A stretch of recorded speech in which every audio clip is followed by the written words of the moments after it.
Bonjour à tous, il est temps que je fasse une règle contre les films avec des gens avec des noms imprononçables. Ça sera beaucoup plus pratique pour moi, j'aurai moins l'air d'un con, et ça sera beaucoup mieux.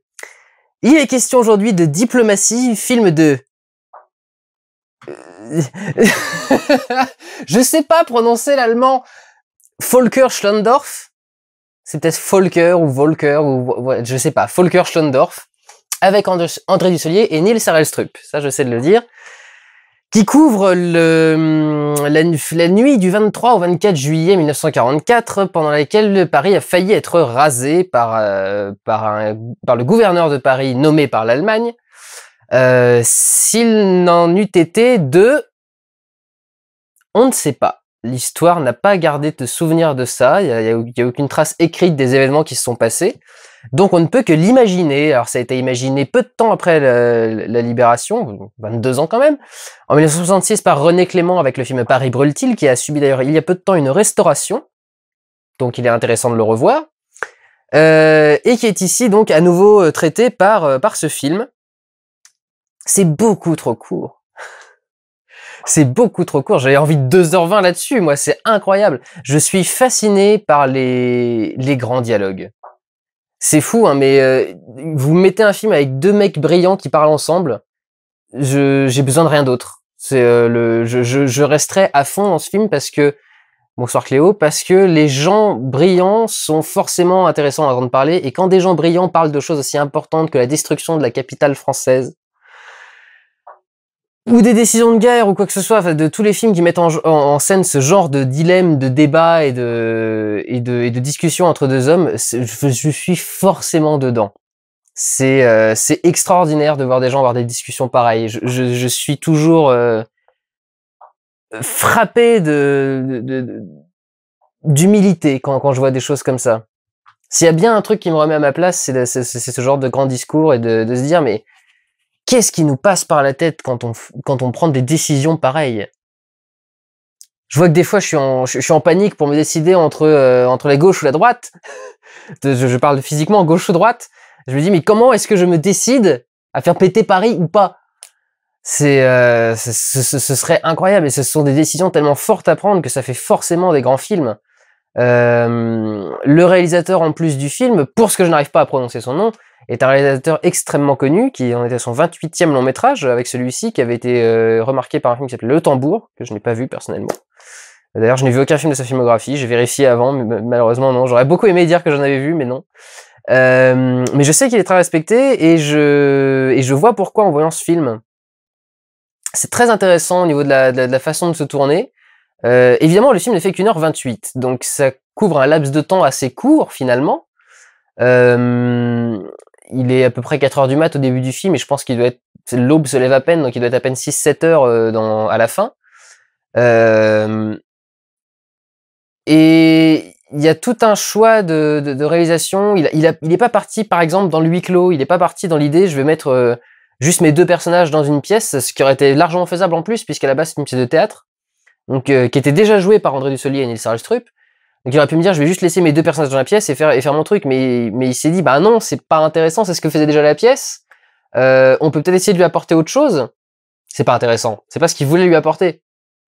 On peut peut-être lui apporter autre chose en faisant cette ouverture sur Paris, parce que le fait d'ouvrir avec des scènes qui se passent dans Paris, dans les villes de Paris, d'avoir des découvertes sur Paris de l'époque, et les découvertes, c'est ce qu'on voit aux fenêtres, c'est voir le monde extérieur. Et d'avoir des découvertes sur Paris, etc., ça donne du corps à l'enjeu du film. L'enjeu du film, c'est Paris, la survie de Paris, et c'est évidemment du coup très intéressant de le montrer. C'est intéressant en plus de le montrer de cette façon-là. C'est pas des lumières réelles, évidemment. Je pense que quasiment tout est tourné en studio, à très peu d'exceptions près. Évidemment, les plans extérieurs, bien sûr, qui est beaucoup plus facile d'aller tourner en extérieur que de recréer. Et puis peut-être quelques plans en métro. Mais en tout cas, cette pièce-là est totalement fait en studio pour avoir ne serait-ce qu'un contrôle sur la lumière. Ça me paraîtrait logique d'avoir ne serait-ce que le contrôle sur la lumière pour faire les scènes qui sont de nuit et les scènes qui se font à l'aube. Mais c'est une lumière extrêmement réaliste qui essaye vraiment c'est pas du tout une lumière qui se veut artificielle, c'est une lumière qui veut essayer de reproduire la réalité. Ce qui fait que par moment, les personnages vont avoir une partie de visage dans l'ombre, vont être pas forcément aussi bien éclairés qu'ils auraient pu l'être. Mais du coup, c'est utilisé avec sens, c'est-à-dire qu'il utilise ces zones d'ombre dans le décor pour mettre les personnages dedans dans les moments intéressants, etc. Une vraie mise en scène par rapport à la lumière et par rapport au décor, mais sans faire une lumière qui soit fantasque et qui fasse n'importe quoi. Donc assez intéressant. Filmé de façon réaliste en plus parce que il y a beaucoup de flair involontaire, il y a beaucoup de petits défauts d'image. Il y a un moment où je me suis dit, en voyant l'image, je voyais un petit point ici et je me suis dit tiens c'est marrant là où c'est positionné. C'est un crochet qui retient l'écran derrière. Vous savez, les écrans en argent qui sont tendus dans les salles de cinéma sont retenus par derrière et des fois il y a des petites erreurs d'accrochage. Et en fait non, c'était simplement un petit reflet de lumière qui vient de je ne sais pas où, de je ne sais quelle lampe, de je ne sais quelle fenêtre, et qui s'incruste du coup dans le truc. Donc c'est plutôt intéressant d'avoir toutes ces tâches, toutes ces erreurs de vie réelle dans ce film-là, parce que du coup ça l'ancre, une fois encore, dans un certain réalisme. C'est intéressant finalement de faire un film là-dessus parce que ça vous montre bien à quel point c'est pas parce qu'on c'est un enjeu qui vient régulièrement en ce moment. Les gens n'arrêtent pas de dire que ce film ressemble à tel film, ou que c'est exactement la même chose que tel truc, ou que c'est exactement la même chose que machin. Et finalement, c'est pour vous rappeler que oui, toutes les histoires ont déjà été racontées, et ce qui change, c'est la façon de les raconter. Typiquement, quand le film commence, d'autant plus quand on vit à Paris, on sait au début du film que à la fin, Paris sera toujours là, et que le mec va refuser finalement de détruire Paris. C'est historiquement connu, c'est un fait historique qu'il a refusé de détruire Paris. Mais comment on en arrive jusque-là? Et c'est la route qui est intéressante, c'est le débat qui est intéressant, c'est la façon de le filmer qui est intéressante. Et tout cela est extrêmement bien fait. Pas grand-chose à dire de plus. Forcément, les dialogues sont absolument incroyables et les acteurs sont monumentaux. Les acteurs sont forcément formidables. Comme ça, il n'y a pas besoin de décider.